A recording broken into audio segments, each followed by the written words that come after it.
18 चौके, 2 छक्के और 123 रन। फखर जमान ने आज एक बार फिर साबित कर दिया कि जब ये बल्लेबाज अपनी फॉर्म में हो तो बड़े से बड़ा बॉलर भी परेशान नजर आता है।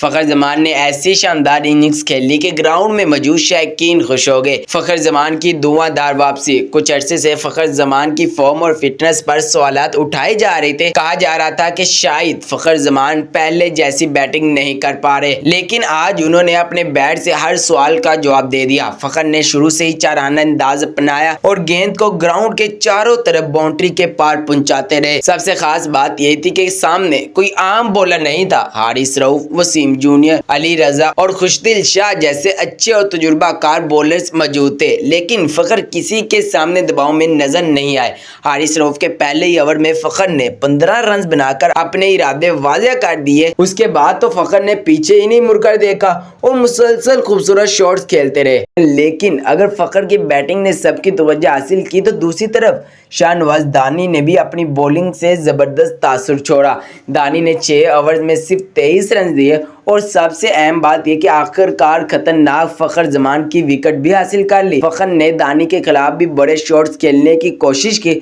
लेकिन दानी ने अपनी लाइन और लेंथ पर बेहतरीन कंट्रोल रखा। फखर जमान की 123 रन की इनिंग्स में 18 चौके और 2 छक्के शामिल थे और ये इनिंग्स इस बात का सबूत है कि फखर अगर मुकम्मल फिट और फॉर्म में हो तो पाकिस्तान के लिए एक बार फिर खतरनाक तरीन ओपनर्स में शामिल हो सकते हैं। अब सबकी नजरें इस बात पर होंगी कि फखर जमान अपनी शानदार कारकर्दगी को आने वाले मैचेस में भी जारी रखते हैं या नहीं। आपको फखर जमान की ये 123 रन की इनिंग कैसी लगी और शाहनवाज दानी की बॉलिंग के बारे में आप क्या कहते हैं?